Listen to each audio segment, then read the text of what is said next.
अस्सलाम वालेकुम and welcome to study learners. तो दोस्तों, आज का हमारा टॉपिक है फिगर्स ऑफ स्पीच, जो कि बहुत इंपॉर्टेंट है इन इंग्लिश में। तो दोस्तों, बढ़ते हैं लेक्चर की तरफ। सबसे पहले देखते हैं फिगर ऑफ स्पीच क्या होता है। Figure of speech is ornamental use of words. It is use to increase the efficiency of word in a sentence. तो दोस्तों, ये ऑर्नामेंटल यूज़ ऑफ वर्ड्स होते हैं और ये किसी भी सेंटेंस में किसी वर्ड की एफिशिएंसी को बयान करने के लिए, एफिशिएंसी को इंक्रीज़ करने के लिए यूज़ होते हैं। तो इनकी एग्जांपल्स देखते हैं। अगर हम कहते हैं there are many pillars in this building, तो यहाँ पिलर जो है एक जनरल सी बात कर रहे हैं। लेकिन अगर हम यही पिलर को किसी और जगह पर इस्तेमाल करते हैं और कहते हैं defeat is the pillar of victory, तो यहाँ पिलर जो है एक बहुत बड़ा साइन, मतलब एक पिलर की एक एफिशिएंसी बयान की जा रही है। तो ये फिगर ऑफ स्पीच है कि वर्ड में किसी भी आम से लफ्ज़ को, किसी तरह के भी लफ्ज़ को, कोई भी वर्ड हो सकता है, उसकी एफिशिएंसी को बढ़ा देना फिगर ऑफ स्पीच है। तो फ्रेंड, हमारे पास यहाँ कुछ फिगर ऑफ स्पीच हैं। स्माइल, फिर है मेटाफर, फिर पर्सोनिफिकेशन, फिर एलिट्रेशन, फिर इरोनी, फिर इमेजरी। तो नेक्स्ट हम इनको डिस्कस करेंगे डिटेल में और साथ में इनकी डेफिनेशंस भी देखेंगे।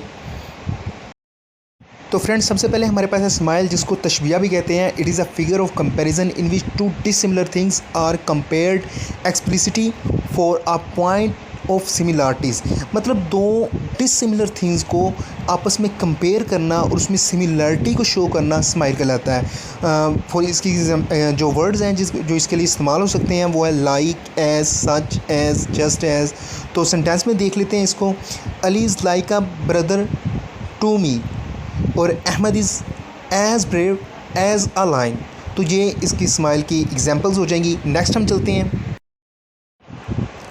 नेक्स्ट है हमारे पास मेटाफर। मेटाफर को इस्तारा भी कहते हैं। It is implicated comparison without using words such as like, as, just as. तो लाइक, एज, जस्ट एज जैसे वर्ड्स को इस्तेमाल किए बगैर जो जुमले बनते हैं उसको हम मेटाफर कहेंगे। In it two objects of completely different nature are identified. मतलब डिफरेंट तरह के, मतलब दोनों ऑपोजिट जो होंगे उनको आपस में कंपैरिजन किया जाएगा। जैसे the camel is the ship of desert. अब कैमल और शिप में बहुत फ़र्क है, लेकिन camel is the ship of desert, ठीक है। उस पर Gama was the Rustam of Pakistan. Next हमारे पास personification. In animated lifeless objects and abstract ideas are spoken of as having life and intelligence. मतलब लाइफलेस ऑब्जेक्ट्स को या फिर आइडियाज़ को इस तरह शो करना कि वो हकीकत की मानंद लगें, ठीक है। तो जैसे इसकी एग्जांपल्स देख लेते हैं, आपको ज़्यादा अच्छी तरीके से समझ आ गई होगी। Opportunity knocks at the door once, या फिर crime skulks in the street. तो इसकी बेस्ट एग्जांपल्स हैं। नेक्स्ट चलते हैं।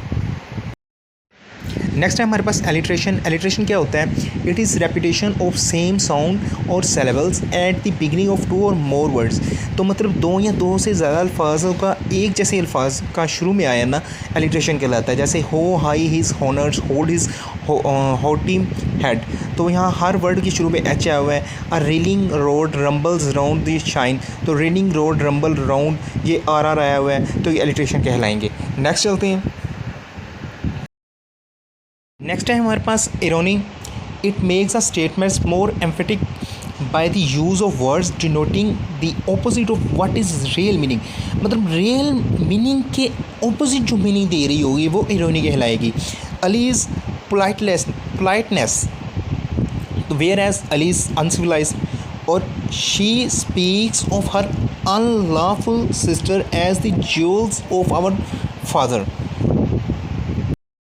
नेक्स्ट है हमारे पास इमेजरी। इमेजरी वर्ड निकला है इमेजिनेशन से। It is a language that produce pictures in the minds of people by mean of words. मतलब बोलते वक्त या फिर लिखते वक्त इस तरह के तासुरात छोड़ देना कि लोगों के जहन में एक पिक्चर क्रिएट कर देना, तो उसको इमेजरी कहेंगे। जैसे वुड्स फील्ड विद स्नो, तो हमें अब हमारे जहन में पिक्चर आ रही है कि वुड्स फील्ड विद स्नो, के दरख्त जितने भी हैं वो सारे स्नो के साथ ढके हुए हैं। द रस्टलिंग ऑफ लीव्स, तो जो पत्तों का लहराना है उसकी जो साउंड है वो भी हमें बड़ी अच्छी तरीके से समझ आ रही है। तो हत्ता कि ये रियल तो नहीं है, उसने सिर्फ इमेजिनेट किया है और हमने इमेजिन को अपनी पिक्चर जो है माइंड में सेट कर ली है। तो दोस्तों उम्मीद करते हैं आपको फिगर ऑफ स्पीच की अच्छी तरीके से समझ आ गई होगी। इंशाल्लाह मिलते हैं हम अपने नेक्स्ट लेक्चर के साथ। तब तक के लिए अल्लाह हाफिज़।